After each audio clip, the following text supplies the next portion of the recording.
Okay, so here we are, more than halfway through the topics now. Hopefully you have a solid understanding of serology and you're ready to move on to a discussion of blood pattern analysis. So the first thing we should probably do is define blood stain pattern analysis, or BPA as we'll commonly refer to it this chapter. So it's the examination and analysis of blood stains left behind at a crime scene and the interpretation of how the stains were produced.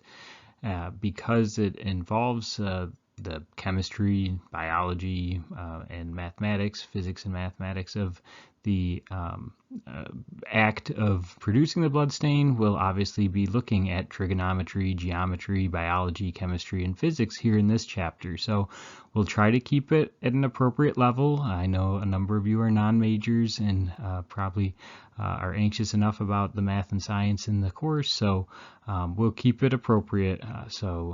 Those who are science majors will just get to have a little taste of what might go on, but the rest of us can rest assured that we won't be pushed too far behind our comfort zone.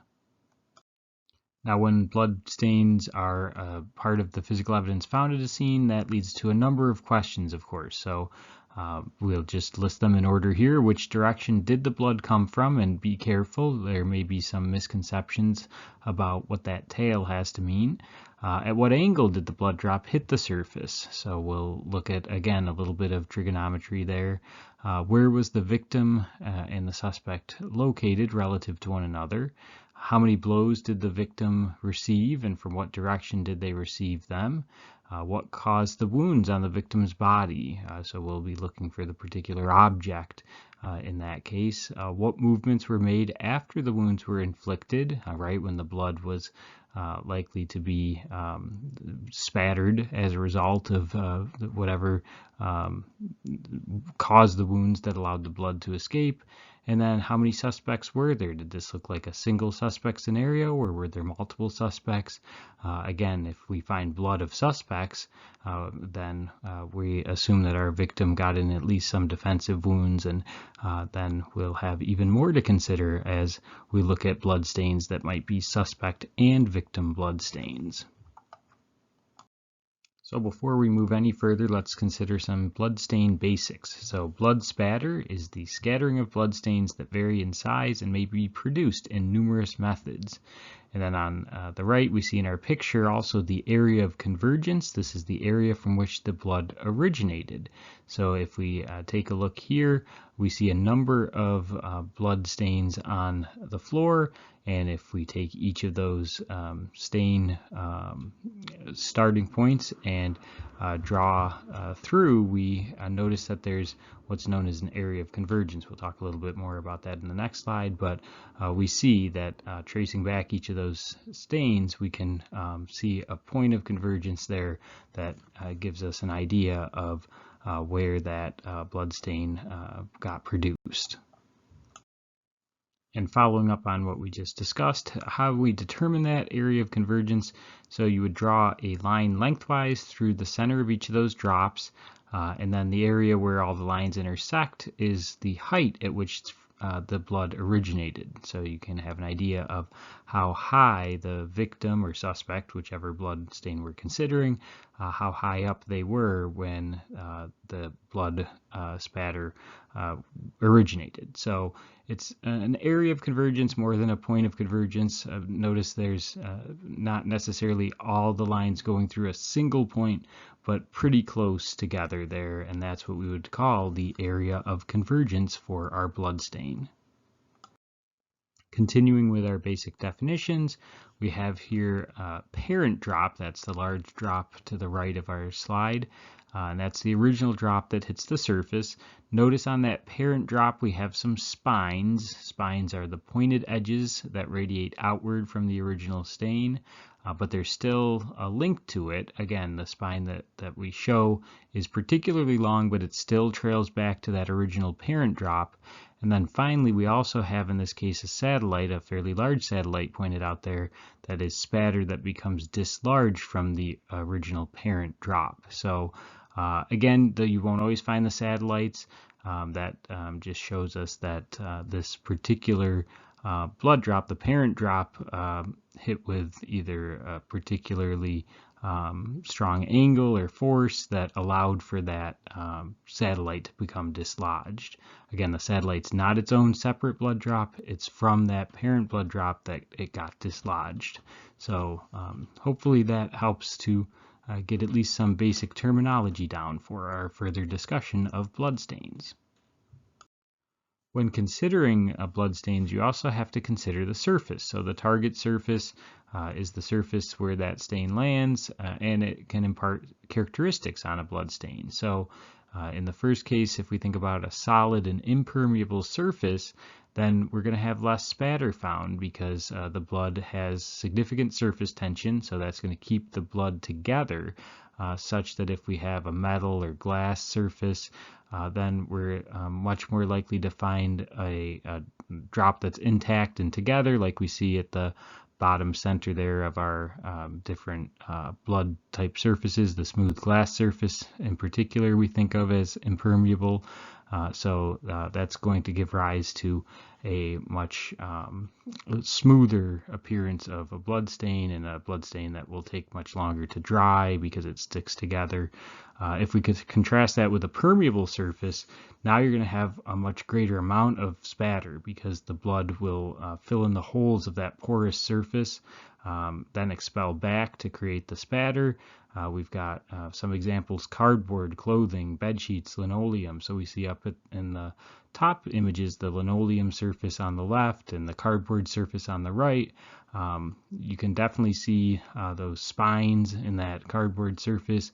If you look really closely at the top, you might even see some satellites there from some of those, whereas at the smooth glass surface, the blood drop stays together by and large, instead of having the classic spatter appearance of the linoleum or cardboard. There's also a video down at the bottom. I encourage you to click that link and watch that video that shows how surface texture affects bloodstains. If we consider the height at which the blood was produced and how far it fell to reach the surface, well, if the blood drop started close to the surface, it's going to lead to a relatively small stain. If it was further from the target surface, then we would expect a larger stain. Again, this is not a challenge. If we look at that image, this sort of thing has been studied. There's no need for you to lose any of your blood testing this theory. We want to keep our blood inside our bodies because we need it for all the reasons we talked about back in serology. So suffice it to say, the testing here that we show, you can see a 6-inch blood drop, height of the drop anyway, for 6 inches from the surface gives a much smaller blood stain than for the 7 foot from the surface drop. So we don't give particular values there, it's all relative, but again, the rule is the diameter of the blood stain increases as the height increases between the source of the blood stain and the surface of the stain. Okay, so now we get into an area where there's a number of misconceptions out there. So if we look here at the direction of travel, a lot of people think that that little tail at the end is propelling that blood forward, sort of like the tail of sperm, causing the sperm to swim away from it. In actuality, the tail gives you the direction of the travel. So in this case, that blood is traveling, say, northwest, because that's where we see the tail, again, assuming that north is straight up on the slide and west is over to the left. So whereas some people may have been under the misconception that that blood stain's traveling from tail to head, it's actually quite the opposite. The tail, that smaller stain part up at the top, is actually imparting in us the direction of the stain. So be careful about that. The tail of the blood points in the direction of the travel, not the larger head part that you might expect. So keep that in mind. It's going to be important, particularly as we consider our exam for this topic. Now let's consider the angle of impact. If the blood drop falls at a 90-degree angle, then we'd expect a perfect circle. Of course, there's no such thing as a perfect circle, but we're going to get a much more circular blood drop at 90 degrees than for lower angles. So if we're less than 90 degrees, we're going to get more elliptical in shape. So if you look at the 80-degree image there on our picture to the right, we can see it's much more elliptical, and 70 even more so, 60 quite elliptical, but then as we go down to 40, 20, 10, we see much more elongated shapes, and we're also far more likely to have tails or spines that drip downward as we get to those really low angle stains. So if you would like to see how this angle impacts a blood stain, there's a nice video there for you to click and watch, and hopefully that will make much more sense if you're struggling with it just from looking at this picture here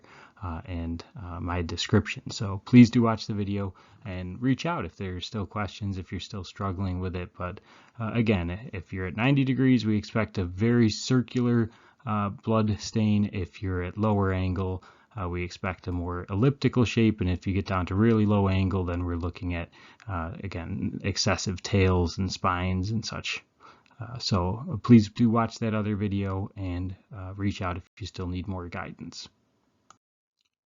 Now that we know how to predict from the appearance of the blood stain the relative angle from 90 to lower angles, we could actually calculate that angle of impact if we were to measure the blood stain. So we measure the width and length in millimeters, we divide the width by the length, and then on your calculator you'll hit arc sine or inverse sine, as you may have learned it. So it's the shift or the second button, and then the normal sine, by hitting shift or second, that turns it into the inverse sine or arc sine, and you'll round that number that you get to the nearest whole number. So that's how you can actually determine the angle of impact rather than just give a relative value, whether it was close to 90 or much lower than 90 based on the appearance. We can find the actual number if we're willing to do a little bit of math here.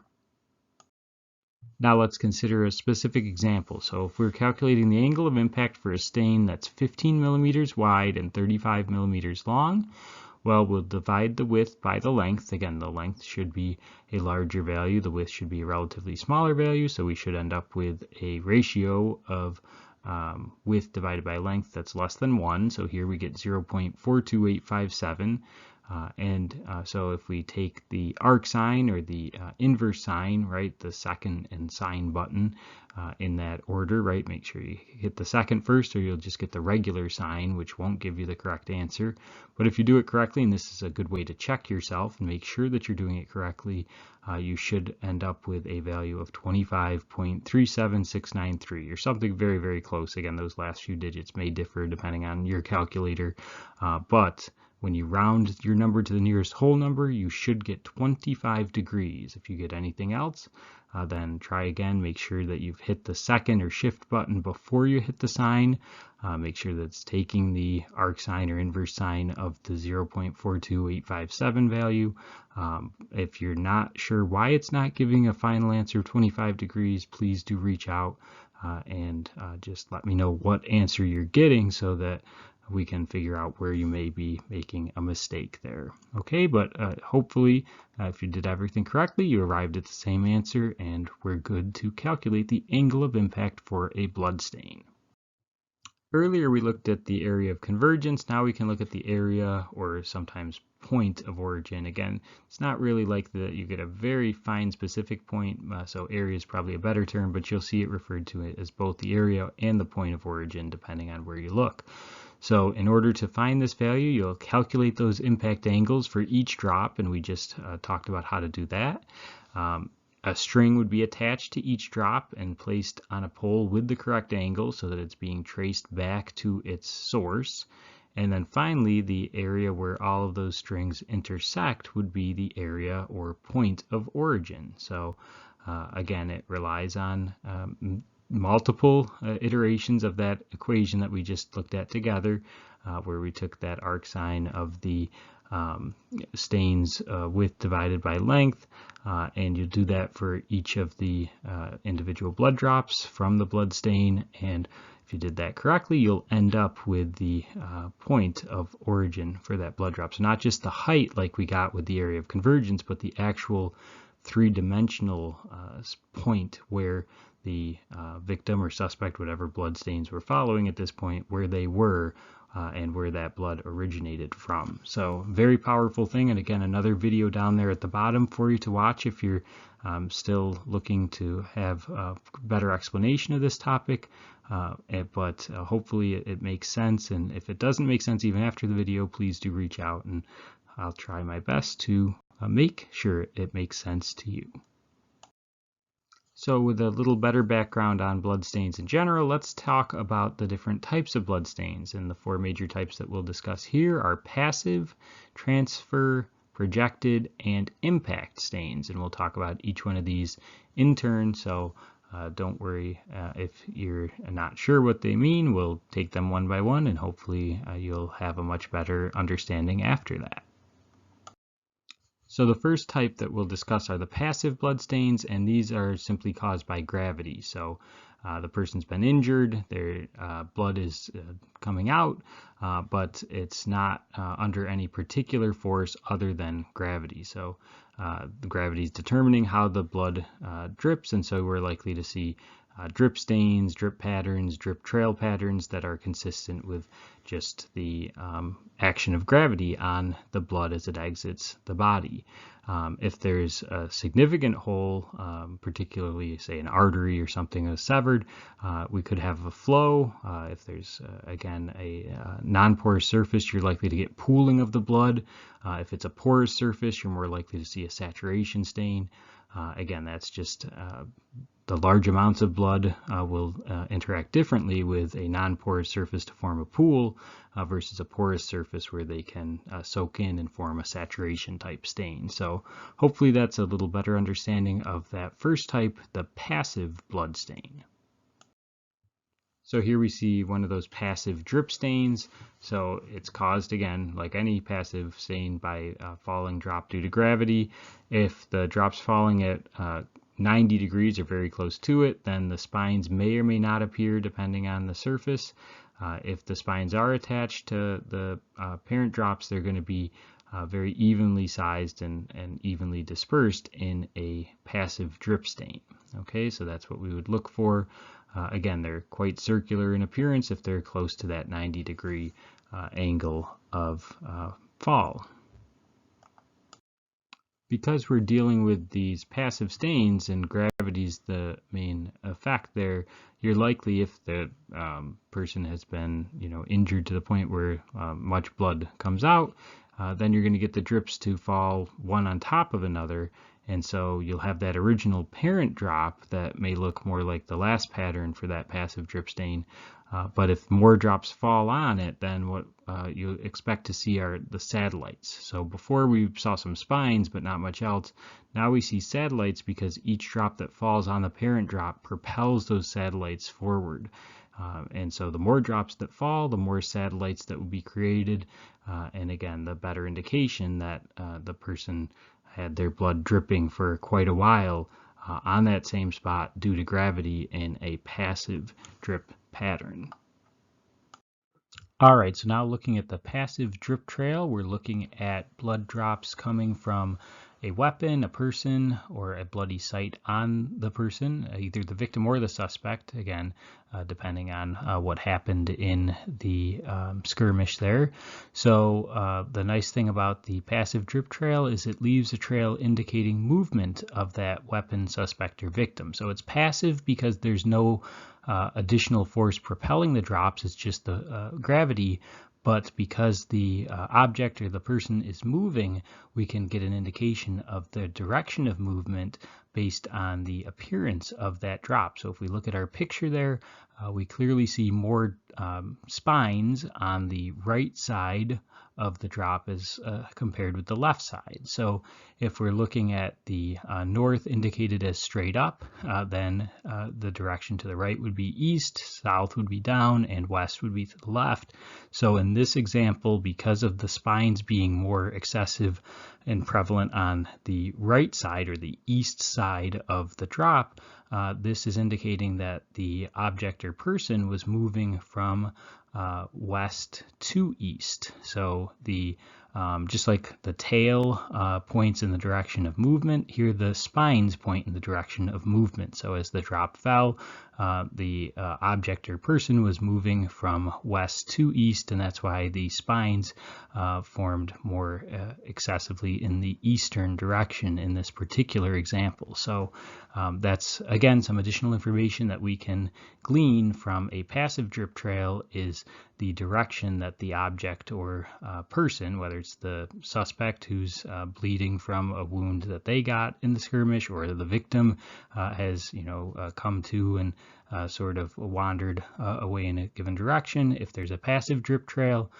then we're looking for the side with more spines indicating the movement to that direction, so in this case to the east, whereas the less spines is where the person or object was coming from. So hopefully that makes sense. Again, it aligns nicely with what we said about the tail of a passive drip earlier, and it is some good information that can hopefully help with the case as considering the direction of movement of that object or person.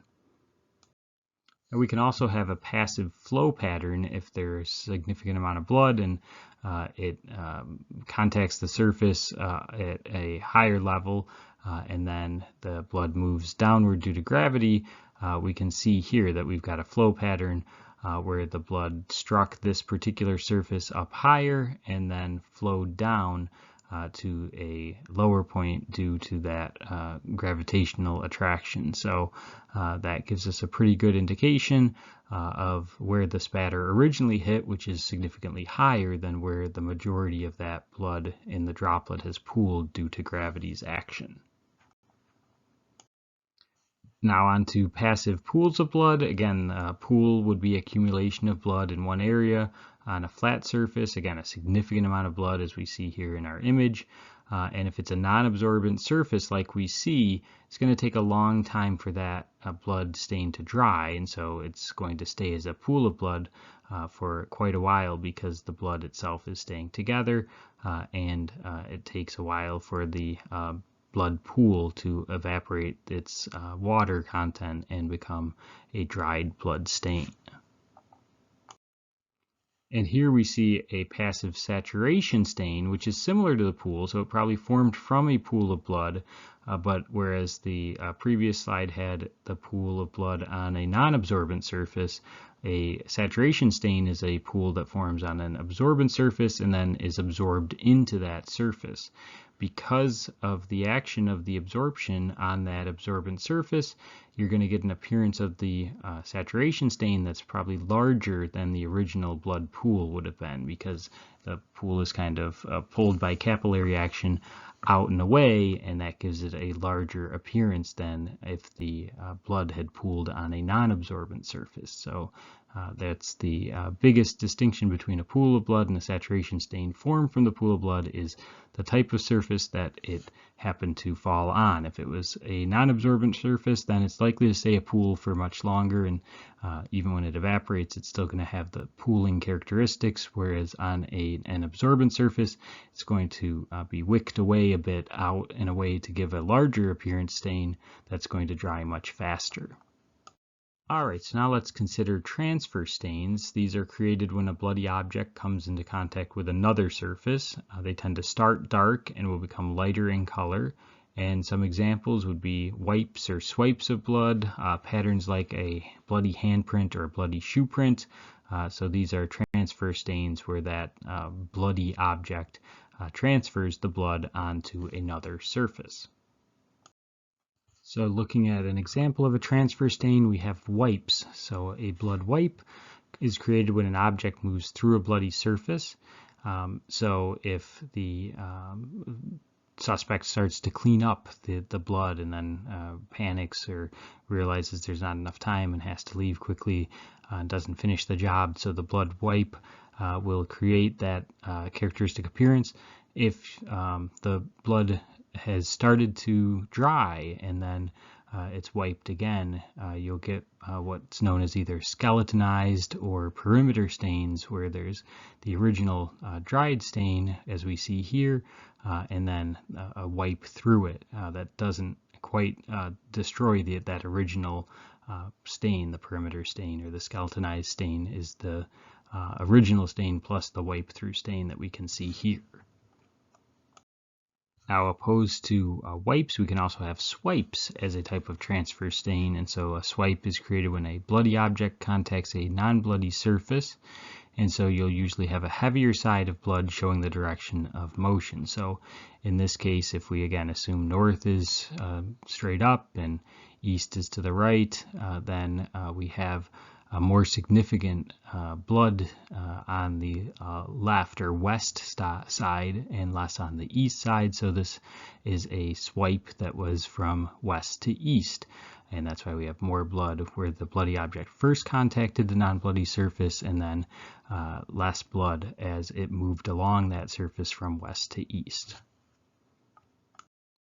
Of course, it's never good to have blood stains because that indicates that there's been some pretty violent activity, but one of the fortunate things of a transfer stain is that you might be able to get some patterns out of it. So if we look here, we have a shoe print that we can see based on the transfer stain of the bloody shoe transferring its pattern through the blood stain, and so therefore we might be able to match that shoe with a manufacturer, with a size, with if there's particular wear. When we talk later about characteristic wear, then again it's important that we recognize that there's additional information, not just the blood transfer itself, but the pattern that's left that could be helpful physical evidence for that particular case. So instead of considering just the passive stains that were affected mainly by gravity, or the transfer stains by wiping a bloody object along a non-bloodied surface, we finally come to projected stains. So these are different because these are caused by the blood being under pressure. So some examples here are the arterial spurts, where the pumping action of the heart actually propels that blood forward through an artery. There's expiration stain or cast-off stains, where there's additional force, not just gravity or the object swiping. So let's go ahead and look at some of these stains. So the first projected stain we'll consider is an arterial spurt. So we see a picture of that on the right-hand side of the slide, and so that's caused by blood exiting an artery under pressure. Like I just mentioned, as the heart pumps, it causes the blood to be forced through the arteries under pressure, and therefore if the artery is severed, then the blood will be pushed out of the body instead of in the body where it belongs. Because we're dealing with an arterial spurt here, we expect to see some bright red blood stain, since that blood that's being pushed through the arteries has been oxygenated in the lungs. It's going to be particularly bright red, and we'll also see that we tend to have some significant drip patterns there if you take a look at the picture, because there's usually a lot of blood since it's forced out through the pressure of the heart beating. Now, if we consider our second type of projected stain, an expiration stain, this is caused by air forcing the blood out of the nose, mouth, or a wound area. So because you've got the air involved, you're going to get high pressure mist-like drips that are going to be visible as small blood droplets. Under low pressure, you're going to get larger stains with longer tails. So depending on how much pressure how much force of air moving through and causing that expiration stain. If it's a higher pressure situation, you're going to get the smaller mist. If it's a lower pressure situation, you're going to expect larger stains with longer tails. So that'll give you some information about how much air was forcing that blood out of that particular nose, mouth, or wound area. And the last type of projected stain we'll consider are the cast-off stains. So this is blood drops released from an object due to the object being in motion. And there will be both a forward and a backward pattern to this. So if we consider the image on the right there, you have that tool that again is initially clean. Once it's used to cause a wound, then it's going to have blood on the one surface of it. As it makes that wound, it's going to cause some forward spatter, especially if it were used multiple times. Then if it's pulled out, there'll be some cast-off stains. Those are what we're considering here, more so than the forward or backward spatter. We're looking at the stains that result from just the bloodied tool being moved with enough force to cause the blood to be cast off from the object. The particular use of cast-off stains is you'll be able to determine if the perpetrator is right or left-handed based on that backward thrust. So depending on the direction the backward thrust comes from, that will give you an indication whether this particular suspect was using his or her right or left hand based on the cast-off stain pattern. All right, and now the last type of blood stain we're going to consider is an impact spatter. And so that's created when a force is applied to the blood itself. Depends on the force applied and the speed in which it exits the body for the particular type of impact spatter we'll consider. And there's three different types, the low, medium, and high velocity impact spatters. So we'll see how they differ, and we'll define those particular velocities in the coming slides. Looking at the low velocity impact spatter, we've got a force of energy equal to gravity up to 5 feet per second. And because it's moving in such a relatively slow fashion, we're going to expect large diameter drops, so about 4 to 5 millimeter diameter drops. And again, an example would be blood dripping from a wound, or blood spatter caused by a blunt object that was not swung with particularly great force by the assailant. So looking at the image there in the top of the slide, you'll see far right we see the pattern for our low velocity impact spatter. Now moving up to medium velocity impact spatter, we've got again a force now from that low level of 5 feet per second up to about 25 feet per second. And if we look again at that image, we can see a dramatically smaller drop size from that increased force. So about 1 to 3 millimeters in diameter. And that's generally produced from beatings, stabbings, or secondary spatter of an individual who's already been injured. So that's what we would expect to see in medium velocity cases. And now finally for our last case, the high velocity impact spatter. Now we're dealing with a force of energy greater than 100 feet per second. So we sort of jumped between 25 up to 100. This is going to give rise to the smallest diameter patterns, 1 millimeter or less, or even a mist-like spray.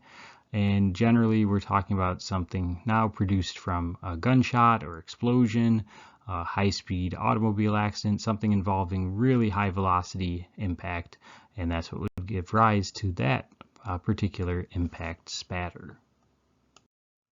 Now our last pattern that we'll discuss isn't so much its own pattern, but a missing piece of one of the other types of patterns that we've talked about, and this is called a void pattern.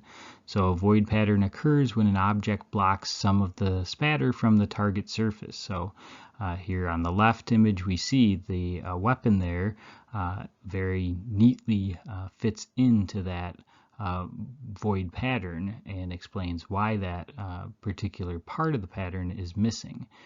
We could also have, a person, if there's multiple victims, for instance, one body could be blocking the blood spatter of another. So the void pattern can be particularly helpful in determining what we might be looking for in the way of a murder weapon, for instance, as we see on the left. Or if there were maybe multiple victims and one body had been dragged or some such unusual circumstance. So just because you're missing something of the pattern, oftentimes it makes for things to become more clear rather than less clear when you encounter a void pattern. And finally, we'll talk about evidence documentation and collection. Again, this is something that we've already discussed here in the course. So we know the very first thing is to secure and protect the scene, then your initial walkthrough and all of that. And so now we're finally to the stage where we're getting out the evidence markers, taking our photographs, narrating videos. In cases where blood spatter is a type of physical evidence present at the scene, you're going to want to get close-up photographs with rulers next to stains or around the perimeter of the stain to give an indication of size. If the object with the stain can be sent to the lab or cut out, we want to make sure that we allow it to air dry first. Then we place it in a paper bag, a non-airtight container, so that we don't run the risk of molds degrading the sample. Again, of course, all of the information we discussed back in the serology topic are still applicable. So just because the blood is in a spatter pattern that's going to give us additional information, it's still blood. We still will likely want to try to analyze it for DNA, and that requires us to have an intact sample that hasn't been degraded by molds, and that can be used for not only the information that the blood spatter can give, but the information that the blood itself might be capable of providing. So hopefully you've gotten a much better idea of how valuable blood pattern analysis can be, and what those different blood stains might arise from, and how we can interpret those blood stains and get additional information about what might have happened, and ultimately have some sort of method of reconstructing that particular incident. So there's software, of course, that can be invoked to help get an idea based on all of the great information that blood stain analysis can give some indication of what actually happened, and present to the jury something logical about what transpired and how that blood stain or the blood stains were generated at the scene. So hopefully this has been helpful. I look forward to talking with you again for the next topic. Take care, everybody.